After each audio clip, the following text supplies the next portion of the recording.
The Buddha one time wanted to cross a river, and there was a boat, and he was about to cross with the boat. And then there was one guy next to the Buddha, he's showing off, something like, how can the Buddha even walk through the river on the water? Why he has to take a boat? So the Buddha asked him, how many years you practice? And then he just walked on the water. You know that guy? Yeah, the one who talked to the Buddha, he walked on the water to show off. And the Buddha asked him, how many years? How long did you practice until you get this power? He said, about 25 years. So he said, I have only 25 corn. I can cross, on the boat. The Buddha has always looked upon these children tricked with not very respectful attitude.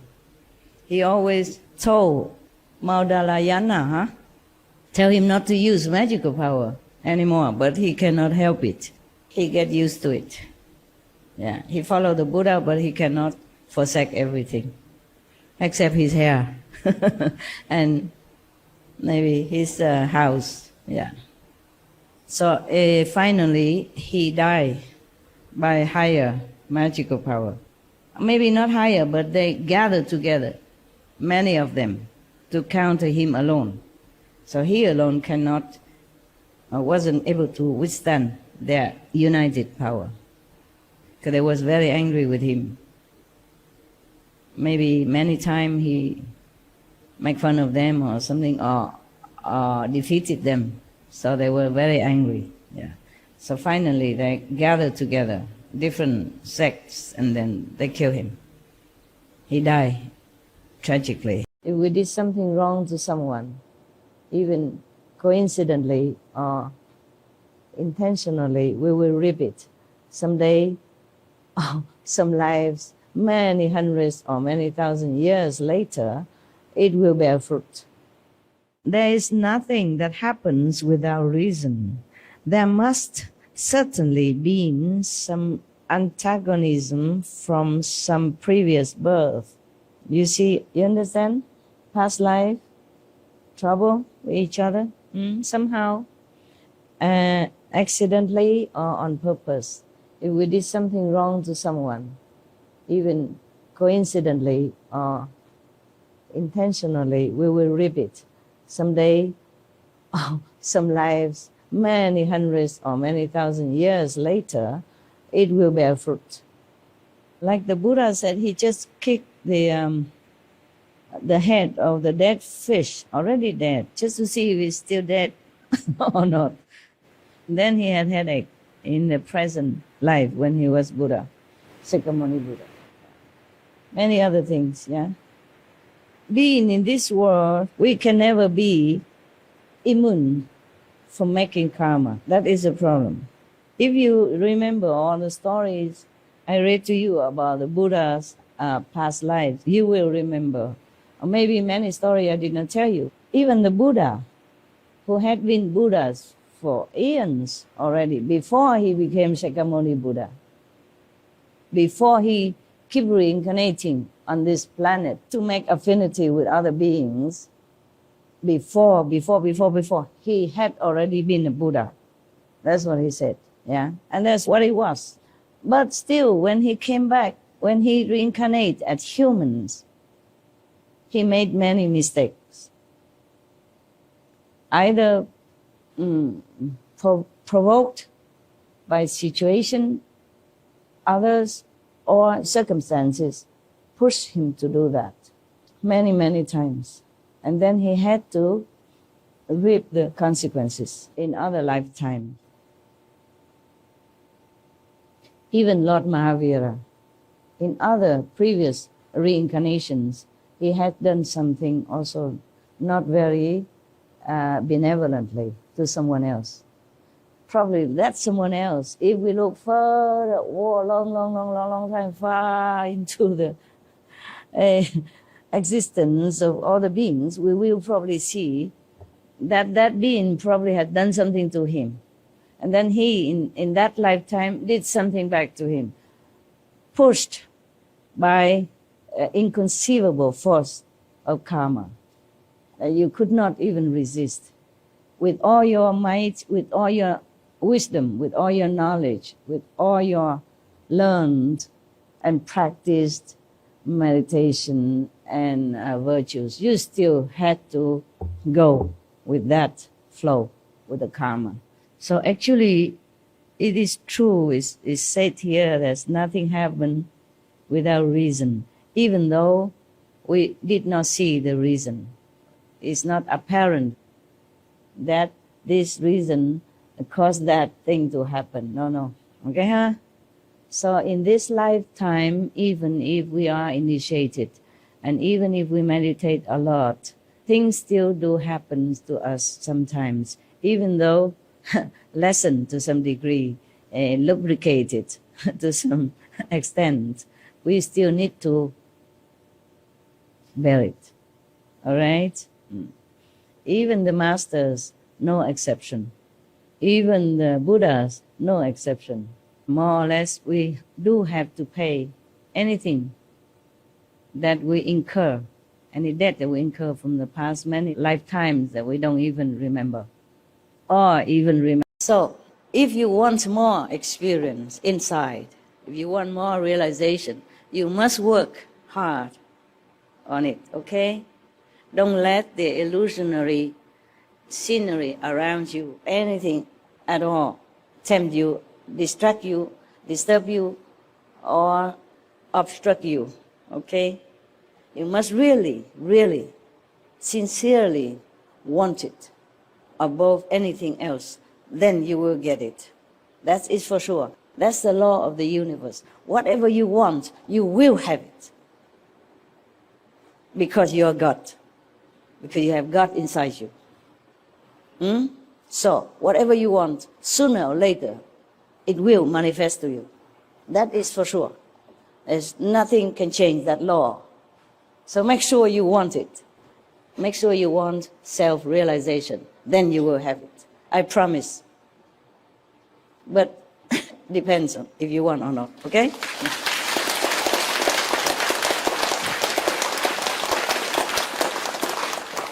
Also how much you want, okay? I want this, but, I also want this a little bit, and want that a little bit, that a little bit, that a little bit. A little bit. Add up together, become a lot, okay?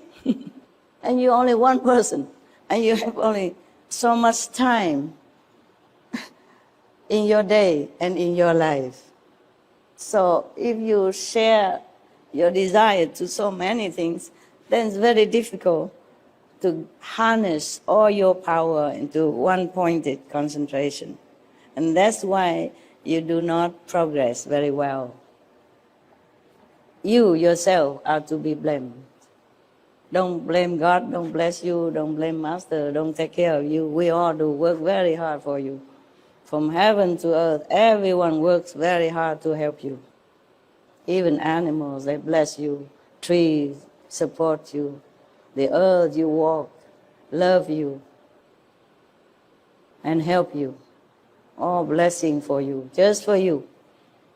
But we dissipate it in all directions. So very difficult to take all this blessing and digest it and make it into fuel to run toward a heavenly goal that we want to achieve. Okay? So try to remind yourself, and I'm doing my best to remind you whenever I can. That's what we have to do. One-pointed desire, okay? For self-realization. Don't talk about helping other sentient beings, anything yet. Realize yourself first. Know who you are. Then you'll be powerful, like Lord Mahavira. Tradition of the monk, they should go for alms from different houses all the time. That's why Ananda had problem, because he had to go to a different house that day, and he cannot avoid going through that artisan house, through that artisan house, and get caught. But that's their destiny. so that the girl, the artisan girl, can also become arhat because of her love for Ananda. She followed him, and instead of catching him, the Buddha caught her and never released her then. She became nun and became arhat. Even before Ananda, oh, shame on him. Huh? Yeah. But it's not because Ananda was maybe too low level or too slow or too bad or anything that he became enlightened so slow. It's just his destiny like that, his vow like that. He has to serve the Buddha until the Buddha Nirvana. Then he can become all-knowing, all-enlightened. Because if he was too enlightened before, then his intellectual power would be less. Enlightenment is a higher level of consciousness. Intellect, it's just a common element of the mind, of the brain, so that you can learn things in the world. Okay? It doesn't help you to be enlightened. But it could if you use the intellect to understand the teaching of the Master, then you had no doubt. You will be more diligent in your spiritual practice and also be enlightened easier. And that's also possible like that, yes. But intellect alone will not give you enlightenment. No matter how much knowledge you amass in this world, it helps you nothing. It just crowded your brain more and make you more confused and more maybe arrogant and more ignorant in spiritual matter, in the spiritual domain. Sometimes the more intellectually you develop, the less easy to get enlightenment. Because you're so full of argumentative info inside, you know? And you're thinking too much of all the things that you accumulated, and then you don't have a chance or the time, the space to think of a higher dimension. Is it clear or not? Yeah? Calendar is clear, right.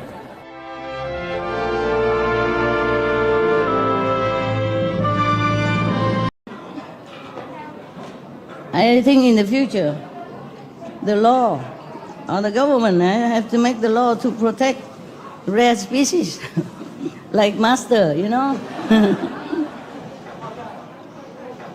Not just protect flowers and animals, protect rare species, rare being like enlightened Master, no?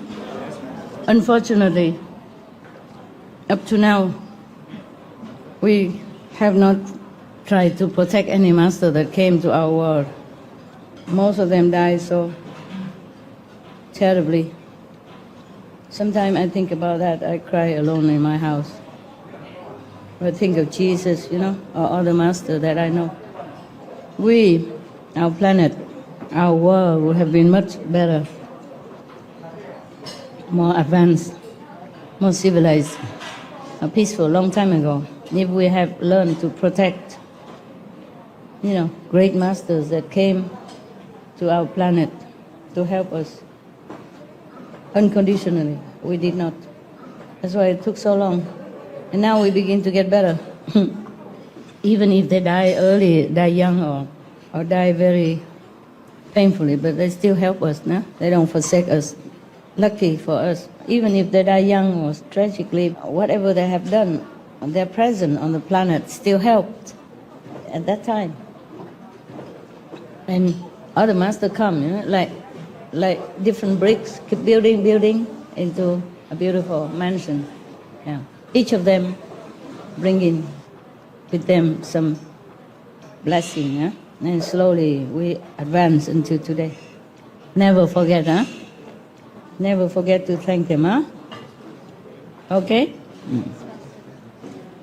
We have many photos of Masters, different Masters in the Eskimo people. They live in these, I forgot what they call that, the ice cave.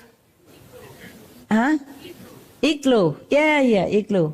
They chop ice into square block, and then they build it together so to make an igloo. Surprising, you live inside It's warmer than outside. You live in the ice cave, but it's warmer than outside. And inside they even put fire. And it don't melt the ice. Yeah, there's some corner of the world you don't know. You don't know how lucky you are, live in Taiwan or China, Vietnam, Korea, huh? And nowadays even more lucky. Nowadays any poor person is luckier than the king. Normally poor, not too poor, but normally poor, luckier, more comfortable than the king in old time, yeah? Because you can go on a bus, yeah? Or you have a fifth-hand car or something, and you can have a window with glass. Huh? Before the king palace, window or door is plastered with blurry kind of paper. Yeah, nowadays the Japanese still make door from that. I see nothing outside, nothing. And if he has to go somewhere, I take him, I don't know, depends on where he go, maybe days or weeks or months on the horse carriage, which is go kabum, kabum, kabum.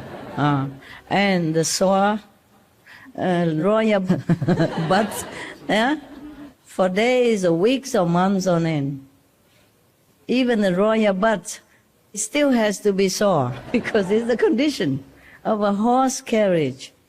Even he has the best horses, still, and thicker cushion and all that. Still his body, his bone, his royal body, butt and bone also shaking together with the horse galloping. So nowadays we are really, really comfortable. We have to thank all the masters who brought blessing to our planet.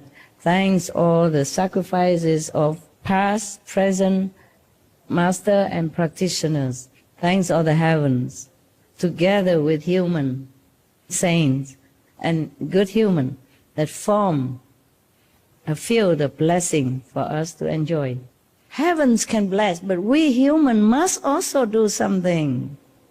According situation, according to our job, according to our mission. Don't just rely on heaven. We must also help heaven to bless our world. And then we also profit because we live here. If the atmosphere, the energy is good around us, then we also feel good. So to bless our world, we have to work with heaven by our physical means, by meditating, by doing good, by helping each other, and by thanking God also, and praying.